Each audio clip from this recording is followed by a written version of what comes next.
우리가 살면서 가장 마음이 힘들 때가 언제일까요? 아마도 철저하게 계획을 짜고 또 준비를 했는데, 그래서 거의 완벽하다고 생각했는데 뜻한 대로 되지 않을 때 아마 가장 마음이 힘든 것 같습니다. 예를 들면 이제 시험을 준비하면서 공부를 굉장히 열심히 했어요. 정말 최선을 다해서 했습니다. 공부도 맨날 며칠하고 하루에도 그냥 몇 시간씩 투자를 해서 시험을 딱 봤는데, 본인이 예상하기에는 적어도 한 90점은 맞겠지 라고 생각하고 시험을 딱 봤는데 결과가 70점도 안 될 때 굉장히 낙심이 되죠. 야, 나 진짜 초짜게 준비하고 초짜게 공부했는데 어떻게 결과가 이렇게 나오지? 아니면 어떤 계획을 이제 초짜게 세워서 계획대로 탁탁탁 진행되고 있는데 갑자기 전혀 예상치도 못한 일이 일어나서 그 계획이 완전히 무너져 내릴 때 우리는 마음이 굉장히 힘들고 아플 수밖에 없습니다. 그리고 또 내가 몸을 굉장히 건강하게 잘 관리했다고 생각했는데, 그래서 나름 뭐 어디 아픈 것도 없이 그냥 이 정도면 굉장히 건강하지라고 생각했는데 생각지도 못하게 우연찮게 검진을 받아봤더니 내가 생각했던 거는 전혀 다르게 몸이 상당히 건강하지 못한 것을 우리가 깨닫게 됐을 때 마음이 굉장히 힘듭니다. 그러니까 단순하게 얘기하면 내가 생각했던 것, 내가 뜻했던 것과는 전혀 다르게 우리의 삶이 풀려나갈 때 우리는 굉장히 마음이 힘들죠. 이럴 때 우리는 이런 생각을 합니다. 왜? 도대체 왜? 왜 나에게 이런 일이 일어나지? 왜 이렇게 됐지? 그리고 이런 마음을 가지고 이제 내 힘으로 이걸 어떻게 해보려고 하면 더 나아지는 게 아니라 대부분의 경우 더 나빠지죠. 그리고 믿는 사람의 경우에는 이런 일을 겪을 때 우리는 이제 하늘을 쳐다보면서 이런 얘기를 합니다. 하나님, 도대체 왜 이런 일이 저에게 일어나고 있나요? 왜 계획했던 것과는 전혀 다르게 일이 풀리고 있습니까? 라고 이제 질문하게 됩니다. 오늘 우리가 읽은 말씀은 그 질문에 대한 대답이죠. 그런데 이거는 단순히 우리에게 위로를 주시기 위해서 하시는 말씀이 아니라 우리가 우리의 삶을 보는 방법을 바꾸게 되는 그런 말씀이기도 합니다. 우리가 삶을 살아가면서 계획을 이제 만들 때 가장 많이 하는 실수가 이런 생각을 갖는 겁니다. 뭐냐? 나는 내가 이 계획을 짜기 위해서 알고 있어야 할 모든 것들을 다 알고 있다. 이런 착각들을 굉장히 많이 합니다. 적어도 나 정도 되면 이런 계획을 쌓을 만큼의 그런 지식과 경험이 있어 라고 이제 생각하고 계획들을 짜죠. 그리고는 굉장히 자신 있게 그 계획을 실행해 나갑니다. 그런데 사실은요, 우리는 알고 있는 게 별로 없어요. 우리 인간이 생각하는 것처럼 우리 개개인으로 따져봐도 우리는 알고 있는 게 별로 없습니다. 단적인 예로 우리가 우리의 삶을 통틀어서 가장 잘 알고 있어야 되고 가장 경험에 의하면 가장 잘 다룰 수 있어야 하는 우리 몸조차도 우리는 잘 모릅니다. 그죠? 내가 지금 비만인 건지 아니면 저체중인 건지 아니면 내 건강이 좋은 수준인지 나쁜 수준인지 모르잖아요. 그죠? 우리들 중에 어느 누구라도 우리 머리카락 개수 셀 수 있는 사람 있습니까? 없죠. 머리카락 사람이 하루에 100개가 넘게 빠진다고 합니다. 하루에 수백 개가 이렇게 빠지는데 그 개수를 어떻게 다 일일이 세겠어요? 그죠? 못합니다. 그리고 우리 뱃속을 들여다볼 수 있는 사람은 없어요. 그죠? 지금 의학이 굉장히 좋아지고 기기가 좋아져서 엑스레이도 있고 CT도 있고 다 그렇지만 구석구석 우리 몸속을 볼 수 있을 거라고 생각하면 착각입니다. 그래도 우리 들여다보지 못하는 거 굉장히 많아요. 그죠? 암세포 우리가 일일이 그 기계로 다 찾을 수 있던가요? 건강검진 아무리 많이 받아도 암세포 발견 못해가지고 말기까지 가는 분들이 얼마나 많습니까? 우리는요, 우리에 대해서 잘 모릅니다. 그리고 인간을 전체를 통틀어도 우리는 아는 게 별로 없어요. 우리는 인간이 이 지구상에서 가장 뛰어난 존재라고 해서 마치 세상을 다 알고 있는 것처럼, 요새는 과학이 굉장히 발전했죠. 저 우주 멀리에 있는 그런 별도 개수를 셀 수 있고, 또 저 멀리에 있는 별들이 죽고 살고 이런 것들을 다 볼 수 있다고 그래서 우리는 마치 대단히 뭐 위대한 존재가 된 것처럼 생명의 막 진실을 밝힐 수 있을 것처럼 얘기하지만, 사실 우리 인간을 전체를 두고 보더라도 우리 인간은요, 우리가 살고 있는 이 지구조차도 잘 모릅니다. 완벽하게 다 몰라요. 우리 지구 면적 중에서 가장 크게 차지하는 게 육지가 아니라 바다입니다. 근데 우리가 인간이 바다에 대해서 얼만큼 알고 있냐? 거의 20%도 몰라요. 그 안에 어떤 생물이 있는지 다 밝혀내지도 못했습니다. 사실은요, 우리 인간은 아는 게 별로 없어요. 그런 우리가 어떻게 계획을 세울 때 완벽하게 계획을 짤 수 있다라고 말할 수가 있겠습니까? 사실 불가능한 얘기죠. 나 자신도 모르는데. 우리는요, 우리 지금 눈앞에 있는 것밖에 몰라요. 우리 인간은 굉장히 눈이 좁습니다. 우리가 AI 시대, 뭐 인터넷 시대에 살고 있다고 해서 마치 우리가 전 세계를 다 알고 있는 것처럼, 전 지구를 통틀어서 모든 걸 다 곳곳이 볼 수 있는 것처럼 생각하지만, 사실 우리는 지금 우리 눈앞에 있는 것밖에 볼 수 있는 능력이 없죠. 그런데 하나님은 다릅니다. 하나님은요, 우리처럼 눈앞에만 볼 수 있는 그런 능력을 가지신 분이 아닙니다. 하나님께 시간과 공간은 사실 의미가 없습니다. 왜? 시간과 공간 자체도 하나님께서 만드셨기 때문에. 우리 하나님께서는 우리 사람을 볼 때 사람만 보지 않습니다. 사람과 사람 사이에 얽혀있는 이런 복잡한 관계, 사람과 그리고 또 자연이 얽혀있는 이 복잡한 관계까지도 다 보시는 분이 하나님입니다. 요새 우리의 생각이 굉장히 넓어져서 우리는 1차원적으로 사물을 보지 않죠. 요새 양자역학이다 하고 뭐 다중우주다 이렇게 얘기하면서 우리의 선택지가 굉장히 많은 것처럼 우리는 얘기를 하잖아요. 또 다른 내가 있다는 등 어쩌는 등 이런 여러 가지 얘기를 합니다. 그래서 우리는 마치 여러 가지 모든 가능성을 다 염두에 두고 사는 것처럼 얘기하지만 사실은 우리는 그렇지 않죠. 우리는 그냥 눈앞의 것만 보게 됩니다. 제가 운전을 할 때 항상 핸드폰에다가 티맵을 켜놓고 운전을 합니다. 저는 티맵을 켜지 않으면 운전을 안 해요.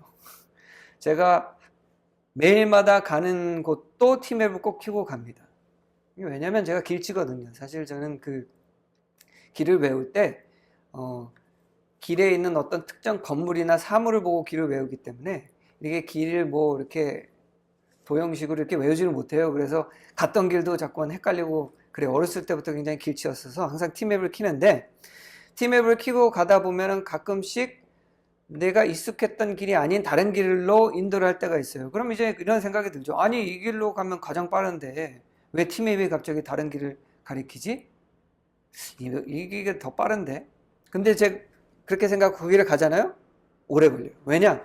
티맵은 지금 뭘 생각하고 있느냐? 생각하는 건 아니지만 지금 내가 항상 가는 그 길에 사고가 나서 앞쪽이 굉장히 많이 막히고 있다는 것은 티맵을 알고 있습니다. 왜냐하면 티맵은 뭘 기반으로 길을 안내해 주냐? GPS랑, 그리고 실시간 교통 상황 정보를 이제 서버에서 받고, 그리고 티맵을 사용하고 있는 수많은 사람들의 핸드폰 위치를 추적해서 모든 걸 계산해서 저에게 길을 알려주는 거기 때문에 사실 저보다 거의 90% 정도는 그 도로 상황을 잘 알고 있어요. 저는 지금 눈앞에 있는 것만 보이잖아요. 그래서 추천해 주는 길로 가면 더 빠릅니다. 그러니까 시간을 더 많이 이제 아껴주죠. 하나님도 마찬가지입니다. 우리는 우리의 눈앞에 보이는 것, 또 내가 알 수 있는 영역에서만 우리는 우리의 삶을 볼 수 있지만 하나님께서는 전체를 보시는 분이죠.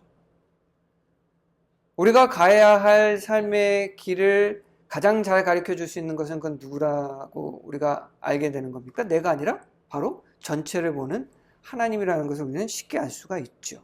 하나님께서 우리로 하여금 이 길이 맞는 것 같은데 라고 생각했지만 다른 길로 가게 하실 때 우리는 왜 이리로 가게 해주세요. 여기 더 맞는데 라고 할 것이 아니라 그 길이 더 좋고 안전하고 더 나은 길이라는 것을 우리는 알 수가 있어야 된다는 거죠. 왜냐? 하나님께서는 우리보다 더 나은 것을 알고 계시기 때문입니다. 그래서 이사야서 55장 8절에서 9절 말씀에 이렇게 얘기하시죠. 이는 내 생각이 너희 생각과 다르며 내 길은 너희의 길과 다름이니라. 여호와의 말씀이니라. 이는 하늘이 땅보다 높음 같이 내 길은 너희의 길보다 높으며 내 생각은 너희의 생각보다 높음이니라 라고 말씀이십니다. 우리가 아무리 경험이 많고 머리가 좋고 누구보다 뛰어난다고 해도 사실 하나님에 비하면 발끝에도 못 미치죠. 우리가 멈춰서서 아니 왜요? 라고 얘기해 봤자 아니요 하나님 이거 아니에요. 저는 제가 생각한 대로 갈래요 라고 해서 우리가 얻게 되는 거는 절대로 좋은 결과가 아니라는 거죠. 왜? 우리는 지금 보이는 것만 보고 있기 때문이죠. 우리의 시각은 굉장히 좁지만 오늘 이사야서에서 우리가 깨닫게 되는 것처럼 누구보다도 더 높은 생각을 가신 분이 하나님이라는 것을 우리는 잊어서는 안 됩니다. 사도 바울이요 로마서 8장 28절에서 이렇게 얘기합니다. 우리가 알거니와 하나님을 사랑하는 자 곧 그의 뜻대로 부르심을 입은 자들에게는 모든 것이 합력하여 선을 이루느니라 라고 말씀하십니다. 근데 여기서요 우리가 이 사도 바울의 말 중에 가장 주목해야 될 부분은요 모든 것이 합력하여 모든 것입니다. 모든. 여기서 사도 바울이 말하는 모든은요 좋은 일만 말하는 게 아니에요. 좋은 것만 말하는 게 아닙니다. 좋았던 일, 좋지 않았던 일. 예를 들면 내가 실패했던 일, 또는 내가 좋았던 일, 성공했던 일, 내가 했던 실수들, 아니면 내가 잘해서 누구에게 도움을 줬던 일. 이 모든 것들이 다 포함되어 있다는 거죠. 우리가 삶을 살아가면서 겪게 되는 또 일어나는 모든 일들이 합력하여서 선을 이룬다는 말씀입니다. 그러니까 우리가 삶에서 단편적으로 생각했을 때 지금 이 상황에서는 내가 경험하기로는 굉장히 싫고 나에게 상처가 되는 것 같고 나에게는 실패인 것 같고 나의 실수인 것 같고 굳이 경험할 필요는 없을 것 같이 생각되는 이것도 그 모든 것들에 포함이 된다는 거예요. 이 모든 것들을 하나님께서는 사용하셔서 그 모든 것들이 협력해서 하나님께서 우리로 하여금 선한 길을 가게 하신다는 거죠. 선한 목적에 따라 우리가 사용될 수 있도록 하시는 분이 바로 하나님이라는 겁니다. 하나님의 부르심받은 사람의 삶이 그렇다라는 거예요. 우리는 흔히 그렇게 생각하잖아요. 하나님께 부르심받은 사람, 또 하나님이 사랑하는 사람은 살면서 어려움을 겪지 않거나 상처를 당하지 않거나 또는 실수를 하지 않거나 이렇게 생각하는데 우리가 성경 조금만 읽어도 그게 사실이 아니라는 거 금방 알 수가 있습니다. 하나님께서 너무나도 사랑했던 다윗도 그렇고요. 요셉도 그렇고요. 그렇지 않습니까? 우리가 정말 위대하다고 생각하는 모세도 마찬가지죠. 이 모든 성경에 나오는 모든 인물들, 또한 사도 바울도 마찬가지고 또 우리 지난주에 함께 나눴지만 베드로 같은 경우에 베드로는 어땠습니까? 예수님 3번이나 부인했지 않습니까? 그리고 베드로가 수제자라고는 하지만 예수님한테 정말 심각한 쌍욕을 들을 정도로 예수님한테 욕도 먹었던 게 베드로입니다. 예수님이 그렇게 사랑했던 제자지만 실수 많이 했고요. 욕도 먹었고요. 잘못도 많이 했습니다. 배반도 했죠. 그러나 우리가 다 알고 있듯이 그들의 삶이 그럼 그렇게 끝이 났냐? 아니라는 거죠. 잠시 그 순간에는 그들이 생각하기에 또는 우리가 생각하기에는 이거는 정말 우리 삶 가운데서 가장 겪기 싫은 일, 겪을 필요 없는 일, 상처만 되는 일이라고 생각하는 그 순간은 전체의 한 가지 그런 부분일 뿐이라는 겁니다. 우리의 삶에서 그냥 한 부분일 뿐이에요. 우리는 시각이 너무 좁아가지고 그냥 이 순간만 봅니다. 지금 이 순간에만 너무 집착을 해요. 이 시간이라는 것이 우리가 잘 보면은요, 우리가 시간을 단계적으로 경험하기 때문에 지금 이 순간만 존재하는 것처럼 지금 이게 전체라고 생각하지만 하나님의 입장에서는 시간은요 이미 완성되어 있습니다. 그 전체를 보시는 분이거든요. 그래서 하나님께서 이렇게 얘기하시죠. 나는 알파요 오메가요. 시작과 끝이다. 무슨 얘기입니까? 하나님은 이미 시간과 끝을 모두 다 알고 계시는 분이에요. 하나님 입장에서는 지금 내가 하나님 앞에 울부짖고 이거 왜 그러죠? 라고 얘기하는 그 부분은 그냥 단순한 우리가 가야 할 길의 한 부분일 뿐이에요. 근데 우리는 거기에 멈춰서 이렇게 얘기합니다. 왜요? 아직 우리의 삶의 이야기는 끝이 나지 않았거든요. 하나님께서는 오늘 말씀하신 사도 바울이 얘기한 것처럼 우리의 삶 가운데에서 그 많은 것들을 다 사용하신다는 거죠. 그것은 다 우리에게 필요한 것이라는 거죠. 우리가 삶 가운데서 좀 어려움을 겪었다고 해서 또 좌절했다고 해서 우리의 삶이 끝나냐? 그로 끝이냐? 아니라는 겁니다. 그럼 우리의 삶이 실패냐? 너무 섣부른 판단이죠. 제가 요셉을 너무나 좋아해가지고 설교할 때 자주 요셉을 얘기하지만 요셉의 삶을 봐도 우리가 잘 알고 있지 않습니까? 정말로 피를 나는 형제들에게 배반을 당해가지고 노예로 팔리는 것도 모자라서 일하다가 누명을 쓰고 감옥에 갇히고 뭐 그것도 뭐 한두 달 있었던 것도 아니에요. 몇 년 동안. 그리고 또 감옥에서 또 자기를 꺼내줄 수 있을 것 같은 사람을 만난 줄 알았는데 그 사람은 또 잊어버리고 몇 년이 또 흐르고 그 삶의 한 부분만 보면은요 거기서 우리가 판단하면 요셉은요 실패자 중에서 가장 최악의 실패자입니다. 형제한테 배반당하고 아버지는 자기 죽은 줄 알아요. 노예로 가가지고 또 노예 신분에서 또 죄인 신분까지 되고 수도 없는 배신을 당하고 잊혀지고 완전히 잊혀져 버렸잖아요. 가족한테도 잊혀져 버리고 자기가 은인이라고 생각하는 그 사람도 자기를 잊어버리고 그렇게 따지면 최악의 실패자죠. 그러나 그의 삶이 그렇게 끝났나요? 아닙니다. 하나님께서는 그 경험을 살리셔서 어떻게 하십니까?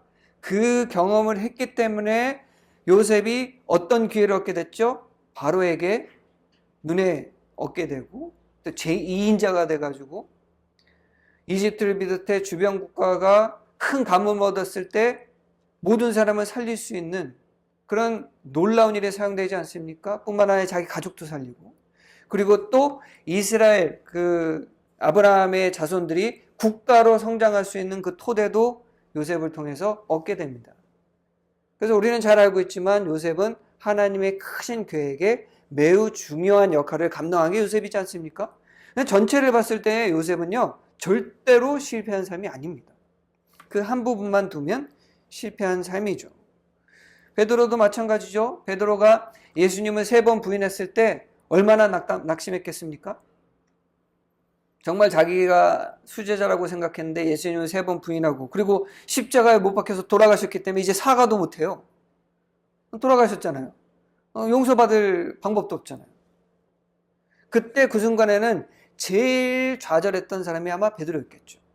하지만 예수님께서 부활하고 나서 그 경험이 있었기 때문에 뭘 깨닫죠? 참사랑이 무엇인지 깨닫고 자신의 인생의 삶의 목표가 무엇인지를 정확하게 깨달을 수 있게 됐죠. 그 누구보다도 12제자들 중에서도 가장 깊이 깨달을 수 있었던 것도 베드로였죠. 왜? 그 경험이 있었기 때문입니다. 물론 모든 사람이 그런 경험을 해야 된다는 건 아니에요. 하지만 그런 우리가 생각하기에 우리에게 상처받게 주지 않는 그 상황도 하나님께서는 선한 것으로 사용하신다는 거죠. 그래서 여러분들 생각하기에 지금 나의 삶이 실패다라고 생각될 때 또는 이건 끝이야 라고 생각이 들 때 왜 하나님 이렇습니까? 라고 묻기보다는 하나님께서는 아직 나의 삶을 여전히 쓰고 계신다. 나의 삶의 이야기를 쓰고 계신다라는 것을 기억하시길 바랍니다. 우리는 이렇게 생각할 수도 있어요. 내가 죽으면 나의 삶의 이야기는 끝이 아닙니다. 내가 하늘나라를 가도요. 나의 얘기는 끝이 아니에요. 나의 삶의 이야기를 통해서 다른 사람이 하나님의 큰 감동을 받을 수도 있는 거예요. 내가 죽어도 나의 이야기는 끝이 아니라는 얘기입니다. 우리가 근데 이거는 오해를 하지는 말아셔야 돼요. 우리가 삶을 살 때 계획을 하고 준비를 하는 거는 절대로 나쁜 건 아닙니다. 잠언 21장 5절에 이렇게 얘기하죠. 부지런한 자의 경영은 풍부함에 이를 것이나 조급한 자는 궁핍함에 이를 따름이니라. 경영, 그러니까 뭔가를 계획하는 거는 중요해요. 우리가 삶을 살면서요, 계획 없이 살면은 하나님께서도 기뻐하시지 않습니다.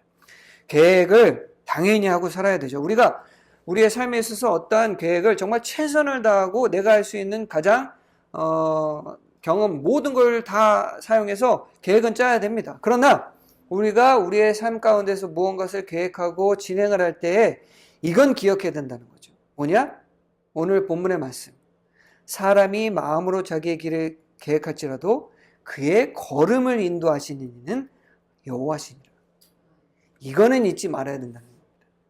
우리가 계획을 해도요, 그 모든 계획이 나의 입장에서 최고지 하나님의 보시기에는 최고가 아닐 수도 있다는 거예요. 그 계획을 완벽하게 이룰 수 있는 분은 즉 내가 아니라 누구라는 얘기입니까? 하나님이시라는 거예요. 그게 어떠한 방식으로 이루어진지 또 얼마나 오래 걸려서 그게 이루어질지 또는 이 방식이 아닌 다른 방식으로 이루어질지 그 모든 건 누구에게 달려있느냐? 하나님께 달려있다는 겁니다. 왜?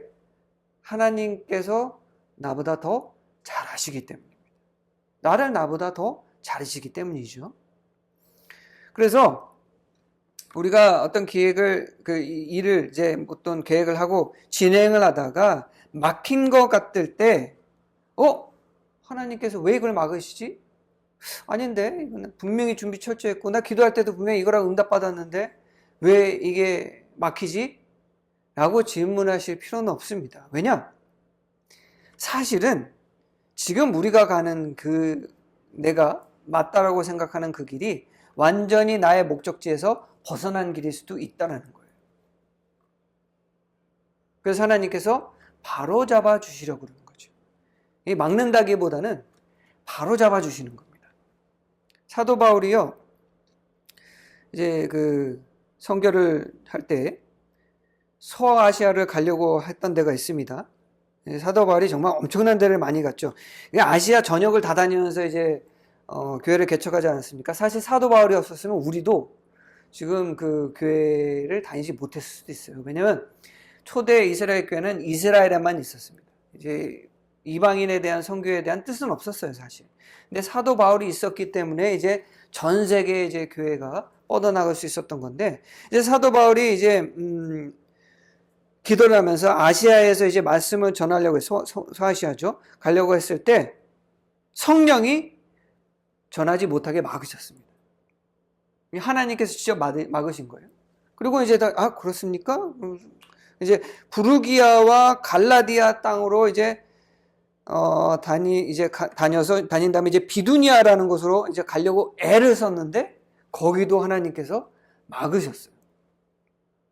사실 이게 사도 바울이 어딜 지역을 가서 전도를 한다 그러면 오늘날 우리가 무슨 짐 챙겨가지고 여행 가는 것처럼 그렇게 단순한 일은 아니거든요. 왜냐하면 그때 당시에는 무슨 대중교통이 있습니까? 아니면 뭐 지금처럼 길이 뭐 안전하기랍니까? 그러니까 어느 지역에서 지역을 이동한다는 건 철저한 준비와 많은 인력이 필요한 일이에요. 그래서 이미 간 거예요. 오늘 본문에 보면 지금 부르기아와 갈라디아를 다녀서 이제 무시아페라서 비두니아로 가려고 했었다라는 얘기는 이미 비두니아까지 가는 그런 과정이라는 거예요. 그런데 하나님께서 딱 막으신 거예요. 바울 입장에서는 굉장히 이제 좀 마음이 그럴 수 있잖아요. 정말 열심히 기도하고 준비하고 사람까지 다 끌고 그냥 가고 있는데 막으신다? 근데 막으셨어요. 근데 이제 기도하고 있는 가운데 밤에 자다가 이제 환상에서 이제 마게도니아 사람이 한 사람이 나타나서 마게도니아로 오게 해달라고 와서 좀 말씀을 전해달라라는 이제 환상을 보게 되면 그래서 급격하게 선교지를 변경하게 되죠. 무슨 얘기입니까? 하나님께서는 지금 아시아 지금 때가 아니다. 지금은 마게도니아로 가라라고 사도 바울에게 알려주신 거죠. 이때 사도 바울은 하나님께 불평 안 했습니다. 지금까지 지금 온 거리가 얼만데 준비하고 지금 든 돈이 얼만데 지금 갑자기 그렇게 틀어가지고 마게도냐로 가라고 하시면 어떻게 합니까? 하지 않아요. 왜? 사도 바울보다 더 잘하시는 게 누굽니까? 하나님이시잖아요. 우리가 가야 할 길, 내가 계획했다 할지라도 내가 가야 할 길이 하나님의 보시기에 지금 그 길이 아니라고 한다면 우리는 다른 길로 갈 수도 있는 거예요. 우리를 사랑하시고 우리보다 현명하신 지혜로우신 하나님께서 우리로 하여금 바른 길로, 맞는 길로 가게 하시는 그 과정이라는 거죠.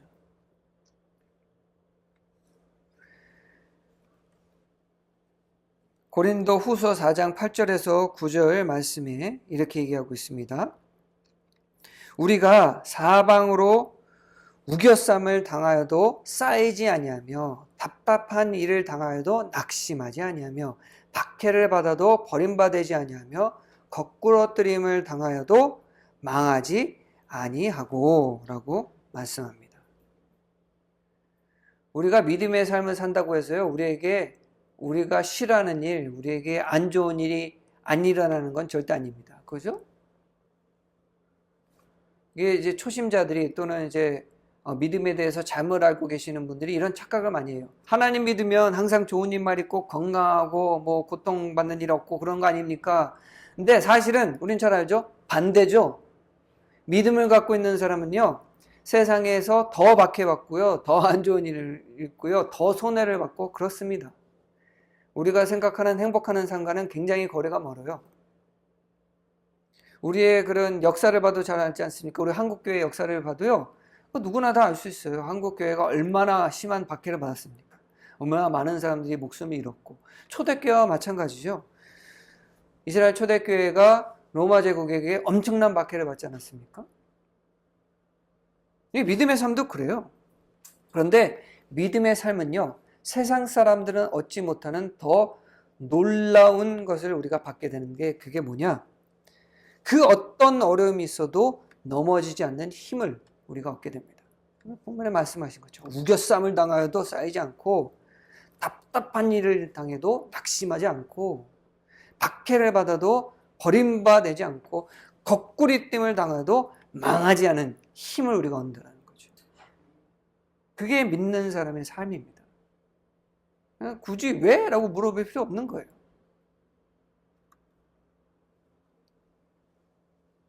그래서 빌립보서 4장 6절에서 7절에서 사도 바울은 이렇게 얘기하죠. 아무것도 염려하지 말고 다만 모든 일에 기도와 간구로 너희 구할 것을 감사함으로 하나님께 아뢰라.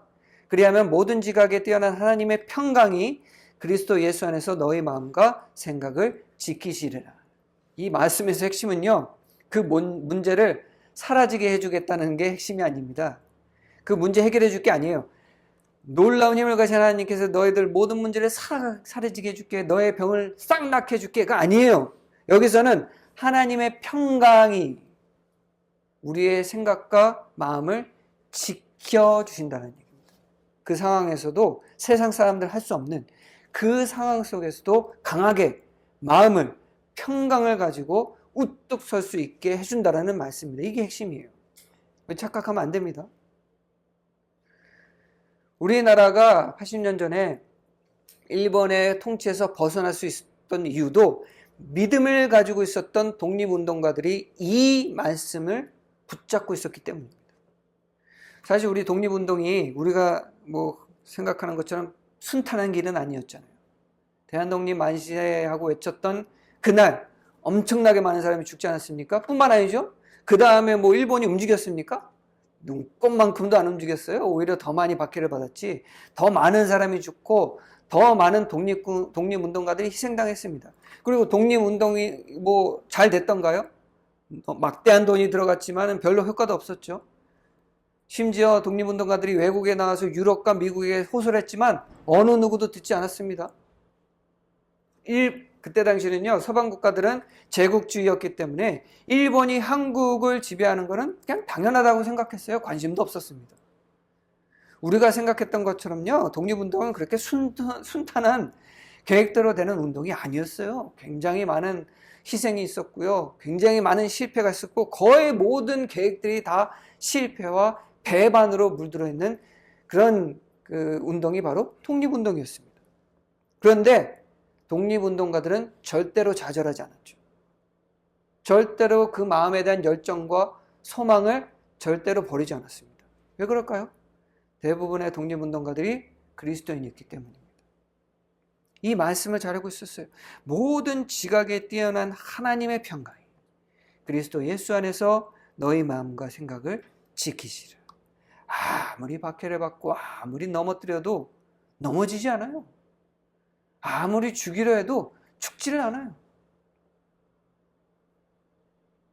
사랑하는 성도 여러분, 우리가 삶을 살아가다가 뜻대로 되지 않는다고 할 때 왜 낙심하고 넘어질 필요 없습니다. 왜냐? 그거는 우리를 하나님께서 더 좋은 길로 인도하는 한 과정일 뿐이지 그게 막다른 골목이 아니기 때문입니다. 우리가 아무리 실수를 하고 잘못을 해도 우리로 하여금 합력하여 선을 이루는 하나님께서 우리로 하여금 그 선한 그 목적지까지 다다를 수 있도록 인도하시기 때문에 굳이 왜 그러세요? 그럴 필요가 없다라는 거죠. 그래서 오늘 여러분들이 지금 어떠한 그런 상황에 놓여있지는 제가 잘 모르지만 어떤 상황에 계시든지 간에 나의 삶을 실패나 또는 실수로 절대로 여기시지 마시기를 부탁드립니다. 왜? 그건 그냥 하나님의 계획의 한 단편적인 부분일 뿐이에요. 여러분들의 삶을 통해서 하나님께서 이루시고 하는 목적은 누구나 다 있습니다. 그 목적은요, 내가 생각했던 것보다 더 큰 일일 수 있다는 것을 우리가 절대로 잊어서는 안 된다는 거죠.